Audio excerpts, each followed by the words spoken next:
안녕하십니까. 좋은 아침입니다. 저는 아침 새벽 4시가 되면 걷는데 한 8km를 걷습니다. 걸으면서 그냥 걷는 것이 아니라 마음으로 기도하고 또 하나님의 말씀을 묵상해 보면 참 내 자신을 돌아보고 나뿐만 아니라 우리 현대의 믿음에 참 오류가 많다 하는 것을 발견하게 됩니다.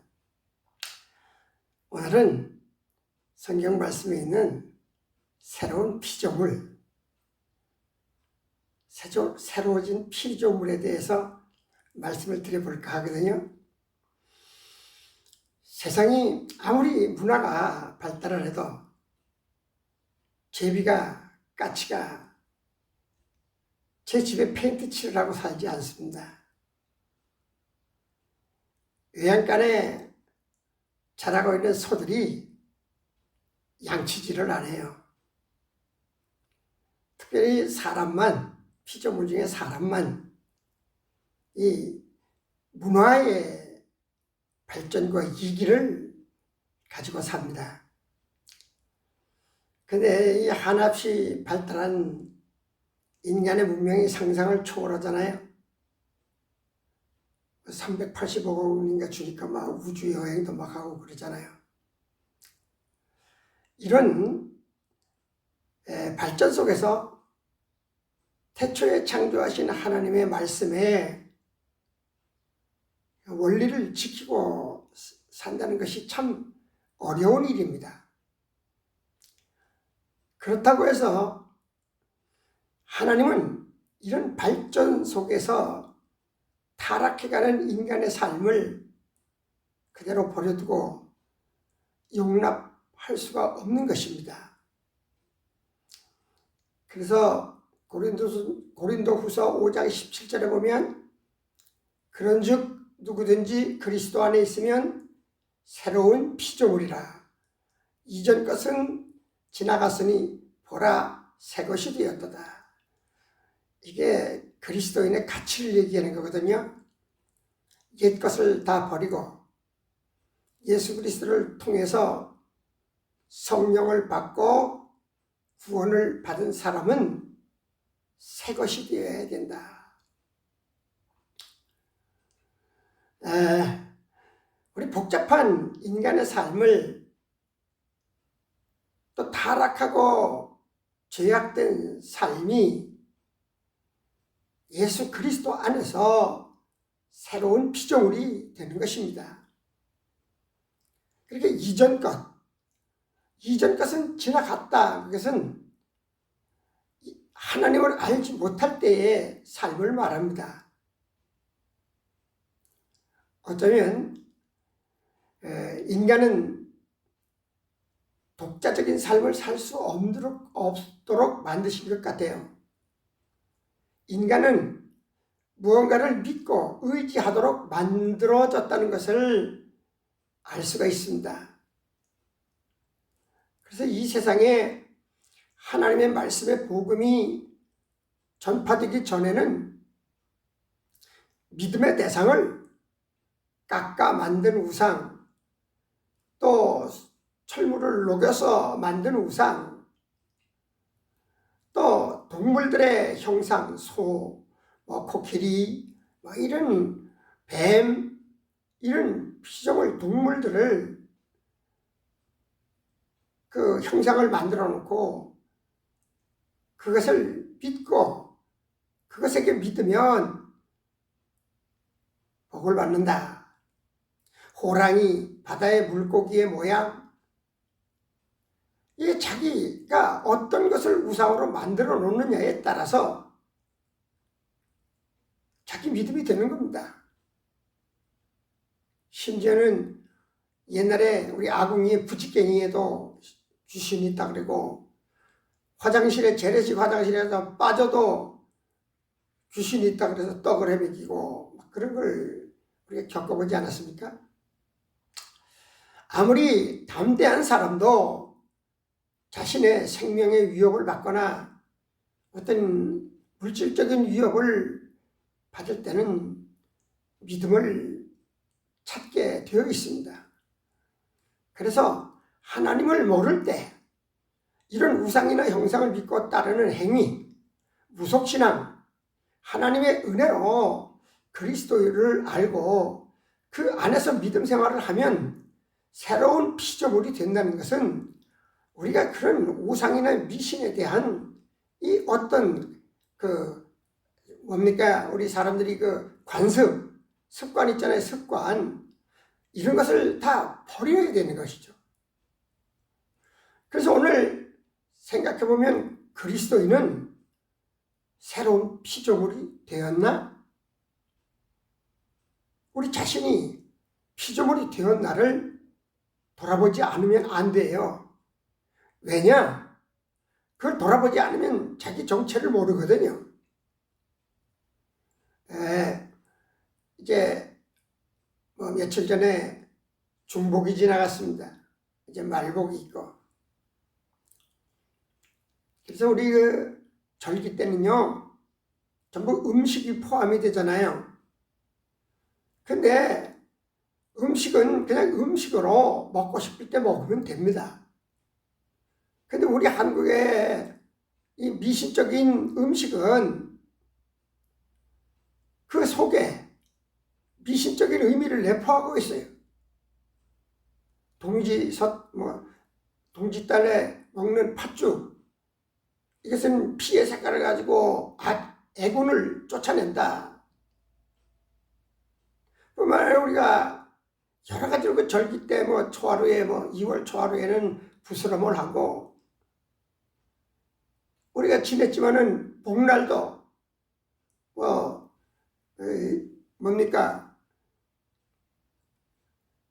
복다림을 한다고 음식을 먹어요.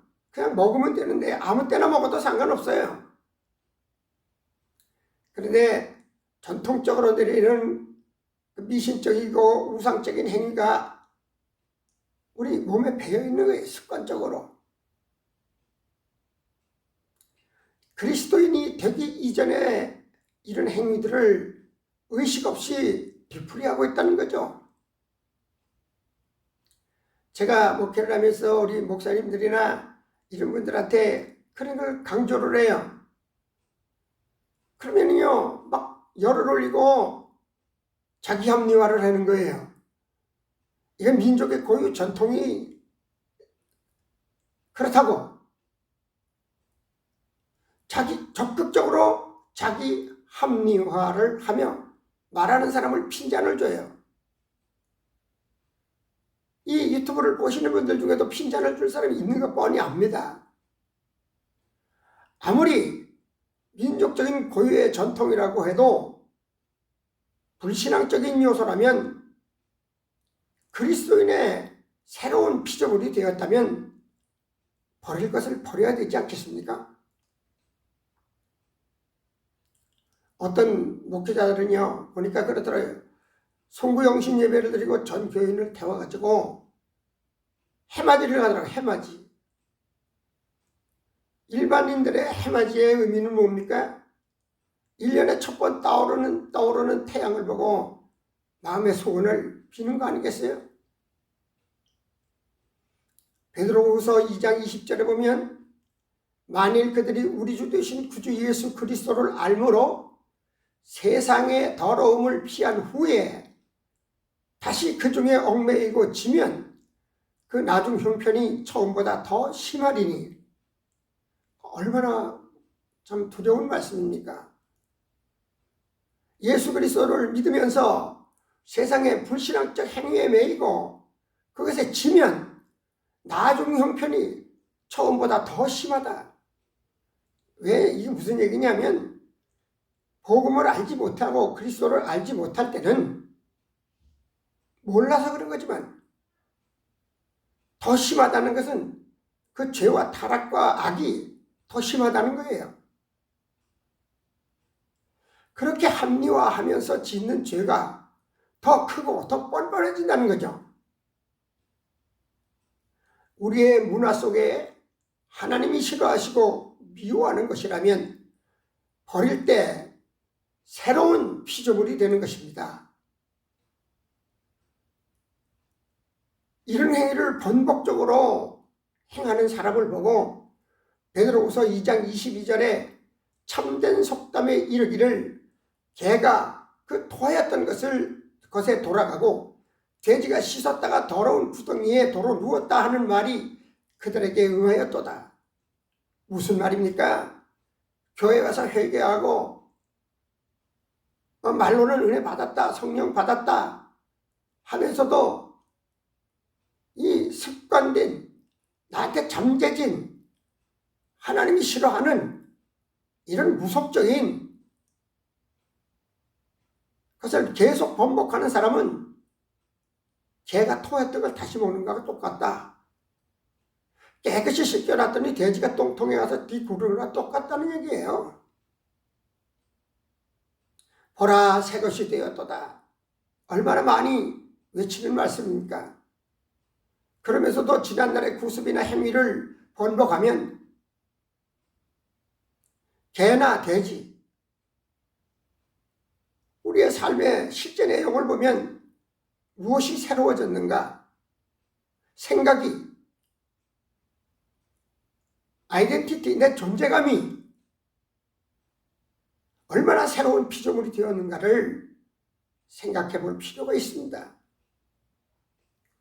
베드로후서 2장 21절에 보면 의의 도를 안 후에 받은 거룩한 명령을 저버리는 것보다 알지 못하는 것이 도리어 그들에게 나으니라. 차라리 복음을 몰랐더라면, 새 사람이 되었더라면, 되지 않았더라면 더 낫다는 말이 뭐예요? 죄의 무게가 더 가벼울 거라는 거예요. 모르고 지었으니까. 그러나 알고 짓는 죄는 더 그 무게가 무섭다는 거죠. 요한계시록 2장 20절에 보면 그러나 내게 책망할 일이 있노라. 자칭 선지자라 하는 여자 이세벨을 내가 용납함이니 그가 내 종들을 가르쳐 꿰어 행음하게 하고 우상의 제물을 먹게 하는도다. 두아디라 교회에 이 참 주시는 말씀인데, 이 사랑도 알고 믿음의 행위도 알고 다 안다 그러셨어요. 수고를 많이 하고 이전보다 많이 했다는 거 안다 그랬어요. 그러나 내게 책망할 일이 있노라. 자칭 선지자라 하는 여자 이세벨을 내가 용납함이니. 이세벨은 누굽니까? 아합 왕의 부인이에요. 이방 여자를 아합 왕, 이스라엘의 왕이 아내로 삼았더니 자기 본토의 우상을 가지고 이스라엘 나라에 들어온 거예요. 그래서 남자 힘이 없거든요. 아합 왕이 여자에게 섭정을 받다시피 해서, 심지어는 종교까지 섭정을 해서 거짓 선지자를 3,000명이나 왕궁에 키우고 그 하는 행위를, 그 우상에 나온 제물을 먹도록, 아무 의미 없이 먹도록, 이스라엘 백성들이 먹도록 그렇게 만든 거예요. 또 내가 그에게 회개할 기회를 주었으되 자기의 음행을 회개하고자 아니하는도다. 이렇게 성경 말씀을 통해서 깨닫게 하고 회개할 수 있도록 해 주었지만은 자기들이 하는 행위는 뭐 민속의 전통이니 습관이니 관습이니 뭐 조상들부터 해왔느니 이러면서 회개할 생각을 안 하는 거예요. 새롭게 된 사람의 삶은 중요한 것입니다. 우리는 나의 삶도 중요하지만 자녀들의 미래도 책임을 져야 돼요. 우상의 재물이, 미신의 재물을 먹는 것이 자녀들 미래에 어떤 영향을 끼치는지 성경을 통해서 보겠습니다.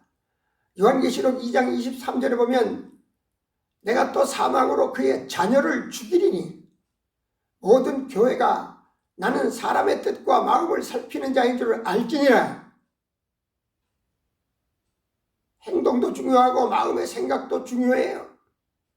내가 너희 각 사람의 행위대로 갚아주리라. 여러분, 내가 하는 행위 때문에 내 자식이 죽임을 당하고 내 자신이 부끄러운 침상에 알몸으로 던져져서 사단의 농락에 놀아나는 꼴. 우리는 말씀을 믿는 신자입니다. 어느 것 하나도 소홀히 함이 없어야 되는 거예요.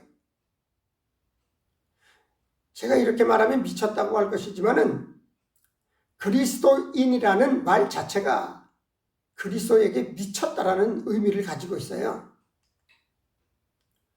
고린도후서 5장 13절에 보면 우리가 만일 미쳤어도 하나님을 위한 것이요 정신이 온전하여도 너희를 위한 것이니 그가 모든 사람을 대신하여 죽으심을 살아있는 자들로 하여금 다시는 그들 자신을 위하여 살지 않고 오직 그들을 대신하여 죽었다가 다시 살아나신 이를 위하여 살게 하려 함이라. 5장 16절에 그러므로 우리가 이제부터 어떤 사람도 육신을 따라 알지 아니하노라. 비록 우리가 그리스도도 육신을 따라 알았으나 이제부터는 그같이 알지 아니하노라. 예수님이 십자가에 못 박혀 죽으셨다가 부활하셔서 하늘로 승천하시기 전까지는 사람들이 육체의 사람으로만 이해를 하려고 했어요. 근데 부활하셔서 승천하시면서 다시 오신다고 하시는 그 말씀을 전한 것을 보고 이제는 육신을 따라 아는 것이 아니라 우리는 영적으로 그분을 알고 그분의 구원의 은혜를 알고 은총을 알고 이제 우리는 육신의 예수만 아는 게 아니라 육신의 예수는 죽었어요. 그 다음에 장사됐어요. 다시 이제부터는 그같이 알지 아니한다는 말이 뭡니까? 이제는 부활하셔서 승천하셔서 다시 보좌에 앉으셔서 심판하실 일을 우리는 알고 있기 때문에 그분의 바람으로 사는 것이다. 그런즉 누구든지 그리스도 안에 있으면 새로운 피조물이라 이전 것은 지나갔으니 보라 새 것이 되었도다. 우리의 믿음의 여정 아직도 많이 남았습니다. 우리의 육신의 위협, 질병 이런 것들은 대단히 민감해요. 그런데 우리가 영적으로 정말로 새로운 피조물에 답게 사는가? 우리의 구석구석에 불신앙적 요소가 존재한다는 것을 알아야 됩니다. 행위 속에도 있다는 것을 알아야 됩니다. 뻔히 알면서도 자기 합리화에는 적극적이에요. 성령이니까 그렇지 목사니까 그런 말 하지. 성경에는요 악은 모든 모양이다 버리라 그랬었어요. 새로운 피조물로 새 것으로 지음받은 하나님의 사람으로서의 본분을 지키는 일에 적극적인 신자가 되었으면 참 좋겠습니다. 우리 하나님 아버지가 기뻐하실 것입니다. 그런 믿음의 종들이 되어 주시기를 간절히 기원해 봅니다. 감사합니다.